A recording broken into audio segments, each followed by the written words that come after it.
Welcome to channel. Karthigai Deepam சீரியலில் இப்போ தாங்க ஆட்டமே சூடு பிடிச்சிருக்கு அப்படின்னு சொல்கிற மாதிரி பயங்கர இன்ட்ரெஸ்டிங்காக போயிட்டு இருக்கு. என்ன நடந்திருக்கு அப்படின்னு தெரிஞ்சுக்கிறதுக்கு முன்னாடி இது வரைக்கும் நீங்கள் நம்ம சேனலை சப்ஸ்கிரைப் பண்ணலன்னா சப்ஸ்கிரைப் பண்ணிக்கோங்க. கூட இருக்க பலிக்கான மறக்காமல் கிளிக் பண்ணிக்கோங்க.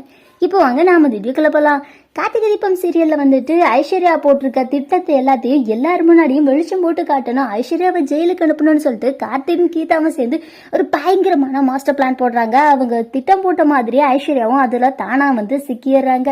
என்ன நடக்குது அப்படின்னு பார்த்தீங்கன்னா, கார்த்திக் கீதாவை ஆல்மோஸ்ட் பார்த்தீங்கன்னா ஃபுல்லாகவே தீபா மாதிரியே ரெடி பண்ணுறாரு. ஸோ இப்போ அவங்க பார்க்கறதுக்கு தீபா மாதிரி நடக்கிறது பேசுறது எல்லாமே தீபா மாதிரி தான் இருக்குது.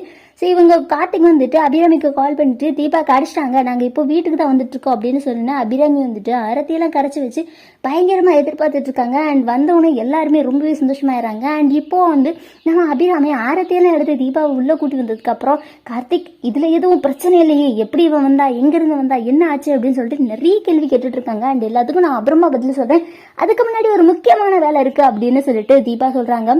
என்ன அப்படின்னு கேட்கும்போது, நான் ஐஸ்வர்யா அக்கா கிட்ட தனியாக பேசணும் அப்படின்ற மாதிரி சொல்கிறாங்க. ஐஸ்வர்யாவுக்கு அப்படியே அள்ளு விட்டுறது, நம்மக்கிட்ட இவங்க கிட்ட பேசுறதுக்கு என்ன இருக்கு, ஐயோ இவன் நம்ம தள்ளி விட்டதை பார்த்துட்டா நம்மளை போலீஸில் பிடிச்சு கொடுக்கறதுக்காக கேட்க வந்திருக்காளா, இல்லை எல்லாரும் முன்னாடியும் உண்மையை போட்டு ஒடிக்க வைக்கிறதுக்காக இப்படிலாம் செய்கிறாளா, மொத்தத்தில் இவன் நம்மளை ஜெயிலுக்கு அனுப்ப திட்டம் போட்டா அப்படின்னு சொல்லிட்டு ஐஸ்வர்யாவுக்கு பயங்கரமாக டென்ஷன் ஆகுது.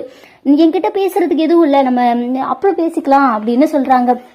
உடனே தீபா சொல்றாங்க, இல்ல நம்ம இப்பவே பேசி தீர்த்துக்க வேண்டிய விஷயங்கள் நிறையவே இருக்கு அப்படின்ற மாதிரி சொல்றாங்க.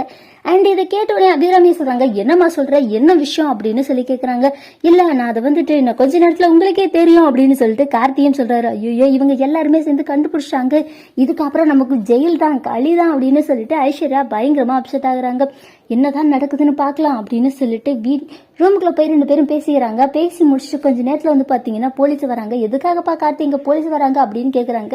வேற எதுக்கு, இங்க இருக்கிற ஒருத்தவங்களை அரெஸ்ட் பண்றதுக்கு தான் அப்படின்னு சொல்றாங்க. எதுக்காக அரெஸ்ட் பண்ணணும், யார் அரெஸ்ட் பண்ணணும் அப்படின்னு சொல்லி கேக்குறாங்க. தீபாவை மலையில இருந்து தள்ளி விட்டது யாரு, தீபா எப்படி மலையில இருந்து கீழே விழுந்தாங்கன்னு தானே கேக்குறீங்க. நம்ம ரியா சுட்டு இறந்து போயிட்டா. அண்ட் இன்னொரு பக்கம் ரம்யா மலையில இருந்து கீழே விழுந்து அவளும் இறந்து போயிட்டா. அப்போ தீபாவை யாரு தள்ளி விட்டுருப்பா, இந்த வேற யாரும் இல்ல, நம்ம ஐஸ்வர்யாணி தான் அப்படின்னு சொல்லிட்டு கார்த்திக் எல்லாத்தையும் சொல்லிடுறாரு. தீபாவும் ஆமான்னு சொல்லிடுறாங்க. அருண் ஐஸ்வர்யாவுக்கு பல்லார்னு ஒரு அறை கொடுக்குறாரு. அண்ட் போலீஸ் இவளை முதல்ல இழுத்துட்டு போங்க, இவ இந்த வீட்டுல இருக்கிறதுக்கே தகுதி இல்லாதவா அப்படின்னு சொல்லிடுறாங்க. அண்ட் இதெல்லாம் கேட்டோன்னே அபிராமிக்கு பயங்கர ஷாக் ஆகுது. நீங்க சொல்றதெல்லாம் கேட்கும்போது எனக்கு பயங்கரமா தலை சுத்து, ஏன் இப்படி எல்லாம் செய்யற ஐஸ்வர்யா, முதல்ல இவ இந்த வீட்டுல நின்னாலே பாவம், எழுதிட்டு போங்க அப்படின்னு சொல்லிடுறாங்க. ஐஸ்வர்யா இல்ல நான் எந்த தப்பும் பண்ணல, இவங்களா போய் சொல்றாங்க அப்படின்ற மாதிரி சொல்றாங்க. இல்ல இவ பொய்யெல்லாம் சொல்லல, உண்மைதான்.